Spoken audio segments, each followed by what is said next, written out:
ዛሬ የወሊድ መከላከያ ኪኒን አልዋጥኩም፣ ስለዚህ ለወሲብ ዝግጁ አይደለሁም ትለኛለች የ6 ዓመት የትዳር አጋሬ የሁለት ልጆቼ እናት ይለናል አንድ ባለ ታሪካችን እንግዲህ በውስጥ መስመር የትዳር ህይወቱን ሲያጋራን።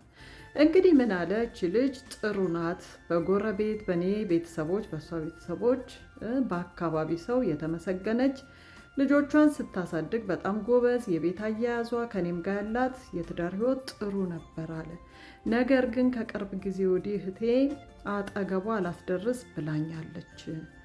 እንደ ባል እንግዲህ አጠገቧ ተኝቼ ወሲብ ስጠይቃት ነው ዛሬ የወሊድ መከላከያ ኪኒን አልዋጥኩም እያለች እንግዲህ አቮይድ እያደረገችኝ ያለችው።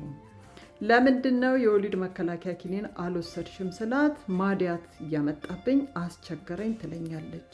እንግዲህ የቆየሁትን ያልቆይቼ ደግሞ መርፌ ተጠቀሚ ብዬ እንደ ልማዴ ጠጋ ስላት መርፌውም አልተመቸኝም ቦርጭ እያመጣብኝ ትለኛለች አለ።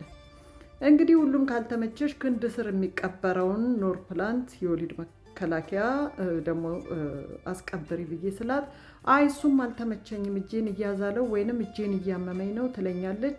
ብቻ ምን አለፋሽ ድሮ በቀን በቀን ካልሆነ በሳምንት 5 የምናደርገውን አሁን በሳምንት በ15 ቀን በ3 ሳምንት እምቢ ብላ እንግዲህ የከለከለች ነው።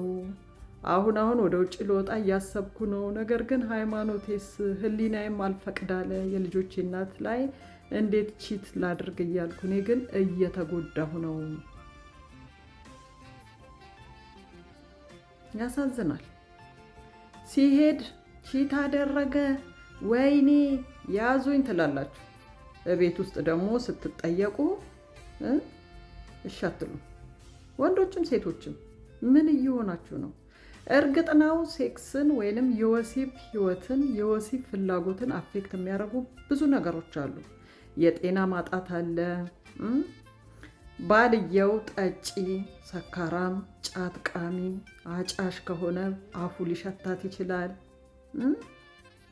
ብዙ ፋክተሮች አሉ። መጨቃጨቅ፣ ንዴት ካለባት፣ የስራ ጫና ካለባት እሱን ማየት ያስፈልጋል። እርግጥ እየጨቀጨካት እየደከማት ማታ ብትጠይቃት she will not be happy ደስተኛ ሆና እሺ ልትል አትችልም።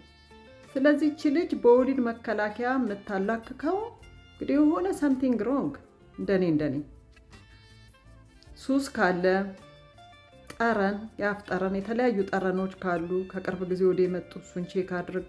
እሷ ላይ ስራ ጫና ካለ፣ የጤና ማጣት ካለ፣ ንዴት ካለ፣ ንግግር ካለ፣ መሀላችሁ አለመግባባት ካለ ይሄን ሁሉ ቼክ አድርግና ይሄ ሁሉ ችግር ከሌለ እንግዲህ something wrong ማለት ነው። በቃ ውጭ አፌር ሊኖራት ይችላል። ውጭ አፌር እንዳላት ብዬ ስጠይቀው ደግሞ ምንም የላት ምስኪን ናት፣ የመጀመሪያዋ ነኝ፣ ስልኳ ፓተርንም ፓስወርድም የለውም፣ አጠገቤ ነው የሚውለው አለ። ምስኪን ናት አለ። በጣም ጥሩ ልጅ ናት አለ። ከቅርብ ጊዜ ወዲህ ያመጣችው ባህሪ ነው ብሎ እያለ ነው። እንግዲህ እንደኔ ወደ ውጭ ከመውጣት በፊት ሚስትን ቁጭ አድርገህ ያለውን ችግር ተነጋገሩ።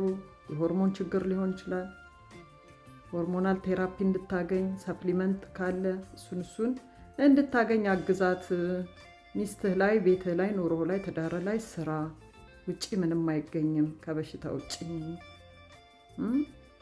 እና ከእሷ ጋር ተነጋገሩ ነው ያልኩት በእኔ በኩል። በእናንተ በኩል የምትሉትን በሉት። ውድድ ነው ማረጋችሁ ባይ